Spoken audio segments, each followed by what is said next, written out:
Hello, welcome to 20-somethings, a show for 20-somethings by 20-somethings. This segment's topics are a bishop locking his congregation inside a church for money, the truth about Natalie Grace, and Cory Booker's historic filibuster. I'm Roberto Martoni III, and I'm joined by my lovely co-hosts for this talk, Dean, Izzy, and Audrey. How are you all doing? Good. That's great. All right. So, priests. Wait, how am I doing? I didn't get time to say how I was doing. That's correct. I'm doing okay. Thank you for asking, Roberto. Of course. Your opinion matters. So, priests, are they good? Are they bad? We don't know. But this certain priest named Martin Snap, we'll just have to see in this upcoming clip where we showcase this follower of God, so-called, begging for money for no matter what.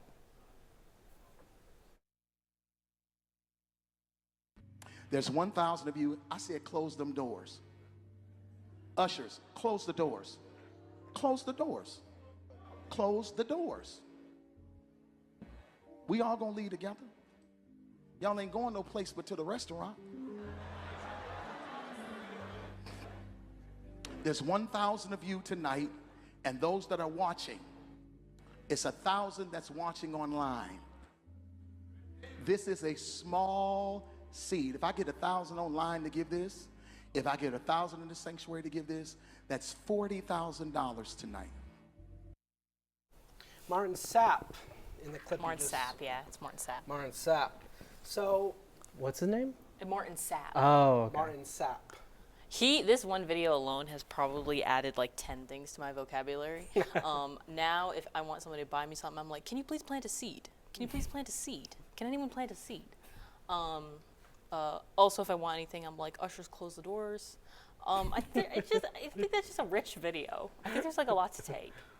Well, clearly wasn't that rich because he was asking for like $40,000. He was asking for $40,000. I don't know what he needed and why it had to be $20. 20. That's a big seed, I think. Let me ask you a question. Yeah. Why was he so sweaty? Well, when you close the doors, it gets hot in there. Yeah, all You know, breathing. like- He said there's 1,000 of them. Like there's 1,000 of them, and then they're all in a hot and sweaty room, and then they close the doors, blocking off all the air circulation. That makes him more sweaty.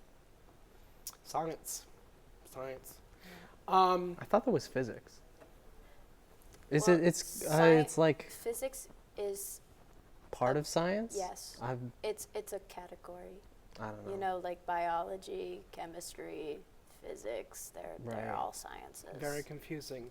He later goes on to follow up on that in the past, the followers of Jesus would make offerings. So, slaughter of the lamb, children, if we know the stories. Wait, what? I don't know if The he's asking for stories? anybody's kids. You can't just drop that out of nowhere. Who was slaughtering children?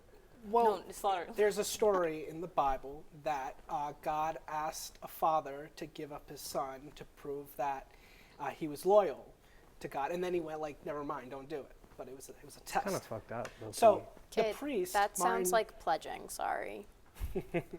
exactly. Martin Martin Sapp. was talking about how they weren't asking for currency, but an offering. So he's justifying him asking for 40 grand from the But 40 Seed. grand's a currency. A big seed. seed. Yeah. A big seed. Yeah, it's part of, I guess, I don't go to church, evidently. But it's part of a ritual where you're supposed to give 10% of your earnings to the church. I think it's called first of all, if it's called teeth, I don't go. We don't know. But What? What? Huh? that's what's that, teeth? Teeth? Can I get all holy Keith Brown to correct me, please? Is it teeth? Tith? If we pray enough, Red Lobster, if you hear me, Red Lobster, please. if we pray. Keith Brown, guys. please. I didn't sign up for this. What's happening? Keith here? Brown, please. I'm Brown. agnostic. I'm Keith Brown, please. agnostic, and I'm Okay. Keith Brown, please save me, Keith Brown. Please save me. These people are after me, Keith Brown. Please save me. Okay. Please save me, Keith Brown. Please save me, Keith Brown. Okay. Guys, we have to do it together. If we don't do it together, we can't win. Please save me, Keith Oh, Brown. are you going to tell us to close the doors now? I thought we were the people. I that just Keith got Brown word was that it's saving them spelled from. Tithe.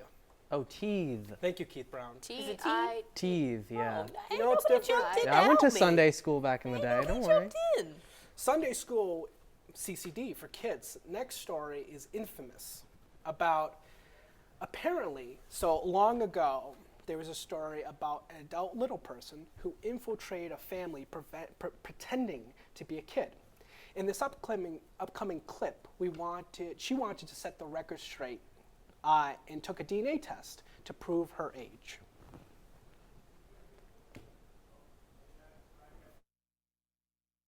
Hi, Natalia. In 2010, Natalia was adopted by a family from Indiana who was told that she was a 7-year-old Ukrainian orphan. But her adopted parents, Michael and Christine Barnett, claimed they discovered she was really an adult with dwarfism and that she was just posing as a child.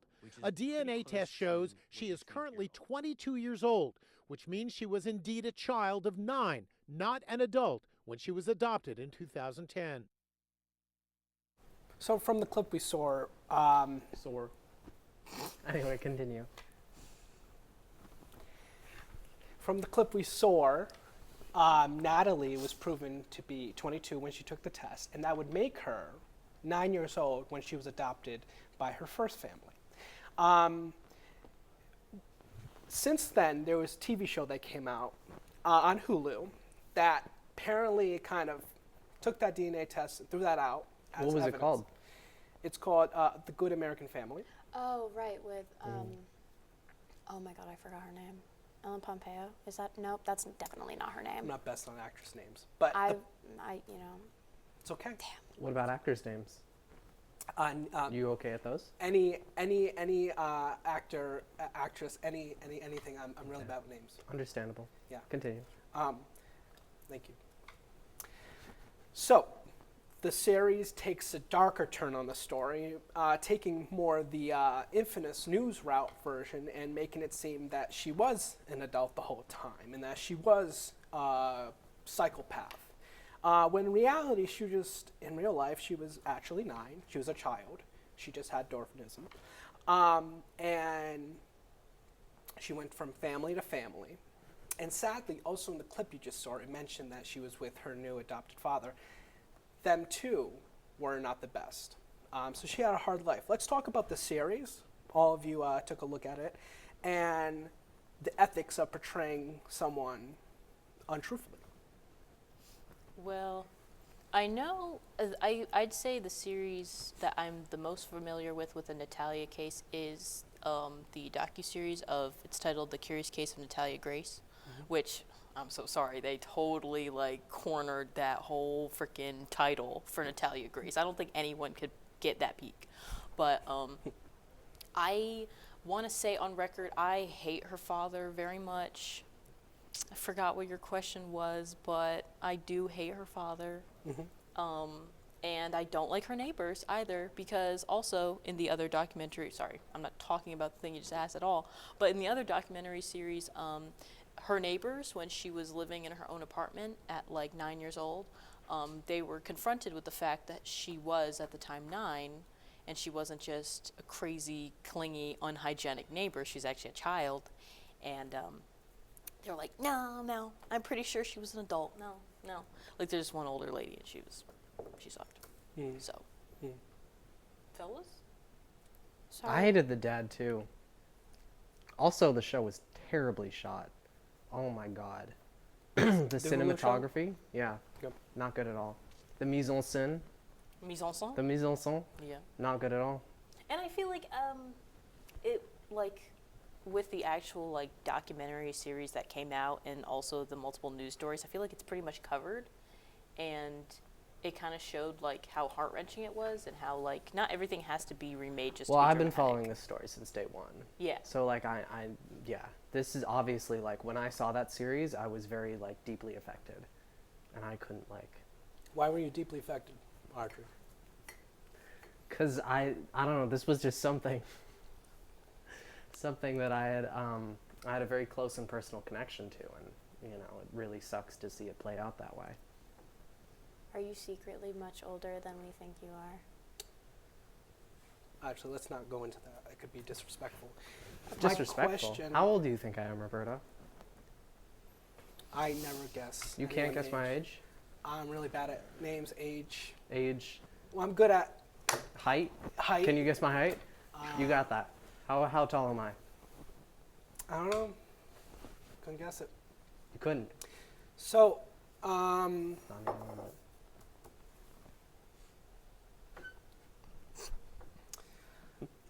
the Senate.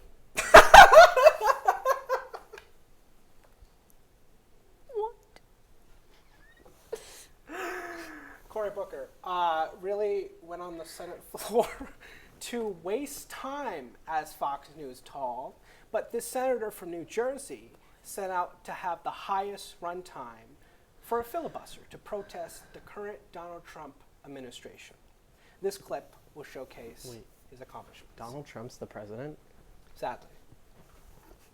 Update the history books. Last night, Democratic Senator Cory Booker concluded the longest speech in Senate history, clocking in at 25 hours and 5 minutes. He was protesting what he called a crisis brought on by the Trump administration's policies. I don't know how to solve this. I don't know how to stop us from going down this road, but I know who does have the power. The people of the United States of America. My strategy was to stop eating. I think I stopped eating on Friday. And then to stop drinking the night before I started on Monday.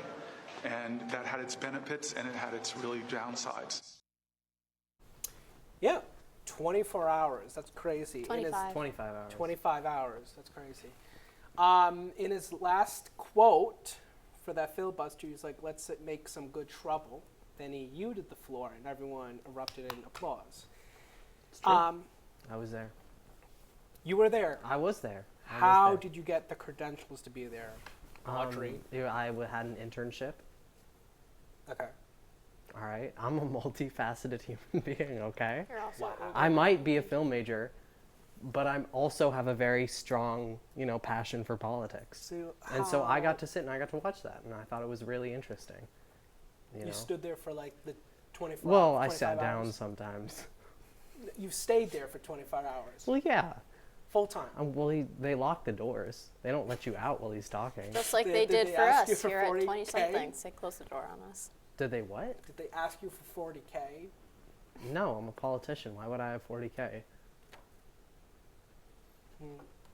So Cory wanted to make a stand, and for 25 hours, he talked about the negative impacts of the Trump administration from 8 years ago to now.